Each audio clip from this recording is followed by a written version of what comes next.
Only 2% of IELTS candidates score Band 9 in speaking. This is how they do it. By the end of this video, you'll understand not just what Band 9 looks like, but how to develop these skills in your speaking practice. After guiding thousands of students to Band 7 and beyond, I've seen what consistently pushes candidates to IELTS Band 9 in speaking. Let's go. Part 1. Introduction and Interview. Good morning, my name is Simon Foster. Could you tell me your full name, please? Good morning, my name is Leonard Phil. You can call me Leonard. Where do you currently live? I live in a residential neighbourhood just outside central Toronto. It's a peaceful area with lots of green spaces, and it's well connected to the city by public transport, so commuting is quite convenient. Do you think your area is a good place for young people to live? Why or why not? I think it depends. For families with children, it's ideal because it's safe and has good schools. But for younger adults looking for nightlife or cultural activities, it might feel a bit quiet. So while it's practical, it may not be the most exciting spot for socializing. Do you like drawing? Why or why not? I do enjoy drawing, although I'm not particularly skilled at it. I find it quite therapeutic. Even just doodling during a long meeting or sketching a scene while traveling helps me unwind. How many art classes did you have in school? I think we had about 1 or 2 art classes per week until grade 10. After that, it became optional, and I chose to focus more on languages and literature. But I still remember those early art lessons quite fondly. What was the last party you attended?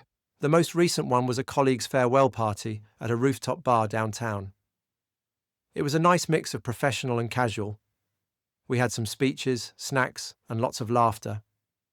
It was refreshing to see people outside the office setting. Do you prefer big parties or small gatherings? Why? Small gatherings, definitely. I find them more meaningful. There's a chance for deeper conversations, and they don't feel as overwhelming. I'm more introverted, so large crowds tend to exhaust me. Do you think time passes more quickly when using social media? Absolutely. Social media is designed to keep us scrolling, so it's easy to lose track of time. A 10-minute break can quickly turn into an hour without you even realizing it. How can people manage their time more effectively? I think setting boundaries is crucial, like limiting screen time, using reminders, or even scheduling breaks. Personally, I use a time-blocking method where I allocate specific hours for work, rest, and recreation. It helps create structure without being rigid. Part 2. Cue card. Now, I'm going to give you a topic and I'd like you to talk about it for 1 to 2 minutes. Here's your cue card. You have 1 minute to prepare. Describe a situation when you decided to stay somewhere longer than planned. You should say where it was, why you decided to stay longer, what you did during that time, and explain how you felt about the experience. 1 minute for preparation has passed. Please begin when you're ready. Last year, I traveled to Kyoto, Japan, intending to stay for just 5 days. I had planned a tight schedule because I was combining work travel with a bit of sightseeing. But once I arrived, I was completely enchanted by the tranquil atmosphere, the historical architecture, and the sheer beauty of the gardens and shrines. On my 3rd day, I visited a Zen temple on the outskirts of the city. It was such a calming experience that I genuinely didn't feel like leaving. I ended up extending my stay by another 4 days. I rearranged some virtual meetings and changed my return flight. During those extra days, I did slower, more spontaneous things, like renting a bicycle and exploring quiet neighborhoods, attending a traditional tea ceremony, and even joining a local cooking class where we made soba noodles from scratch. Emotionally, it felt like a much-needed pause. I'd been running on autopilot for months, juggling deadlines and barely breathing. Staying longer allowed me to reconnect with myself. It was a decision made on instinct, and I'm so grateful I followed through. It turned a good trip into something truly memorable. Part 3. Two-way discussion. Are you a punctual person? Why or why not? Yes, I try to be. I see punctuality as a sign of respect for other people's time and for your own commitments. I usually set reminders and leave buffer time to account for delays. How do you feel when others do not respect people's time? It depends on the context. If someone is late once due to traffic, that's understandable. But habitual lateness suggests carelessness. It can be frustrating, especially in professional settings where time is tightly managed. How do you usually remember important dates?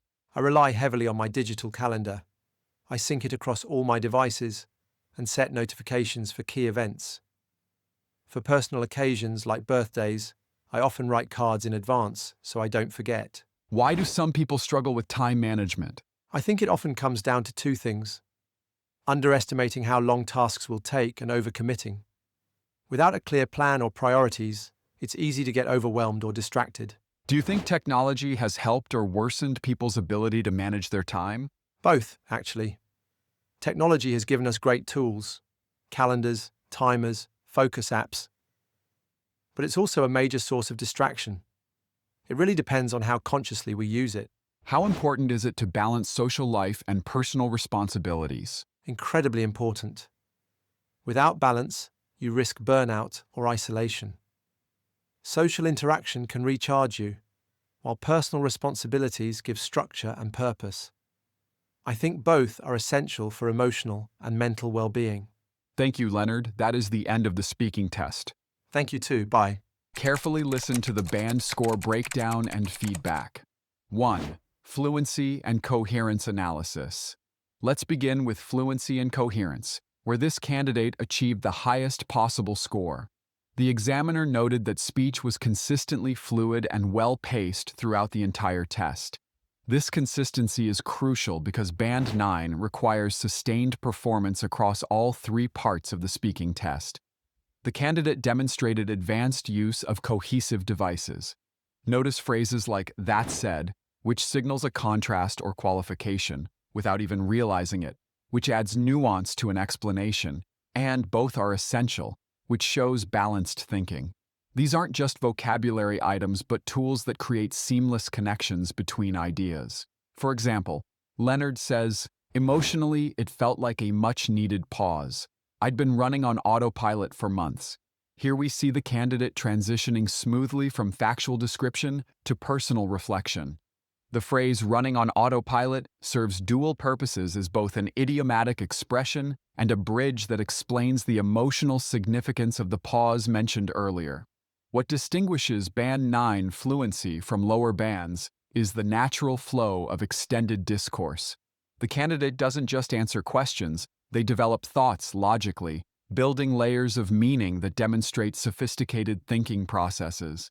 Even the natural pauses serve a purpose, creating emphasis rather than indicating uncertainty or searching for words. 2. Lexical resource excellence. Moving to lexical resource, Leonard showcased IELTS Band 9 vocabulary usage. The assessment revealed precise and natural word choice across diverse topics, demonstrating the flexibility that examiners look for at the highest level. Topic-specific vocabulary appeared naturally throughout the responses. Terms like overcommitting, habitual lateness, and buffer time show advanced understanding of time management concepts. Words like enchanting, tranquil atmosphere, and tight schedule demonstrate range across different registers and contexts. However, what truly elevates this performance is the natural integration of idiomatic expressions. Phrases like "running on autopilot," "without being rigid," "on instinct," and "turn a good trip into something memorable" flow seamlessly within the discourse. These expressions don't feel forced or memorized, but emerge organically from the speaker's natural language repertoire. 3. Grammatical range and accuracy. The grammatical analysis reveals why this performance merited Band 9.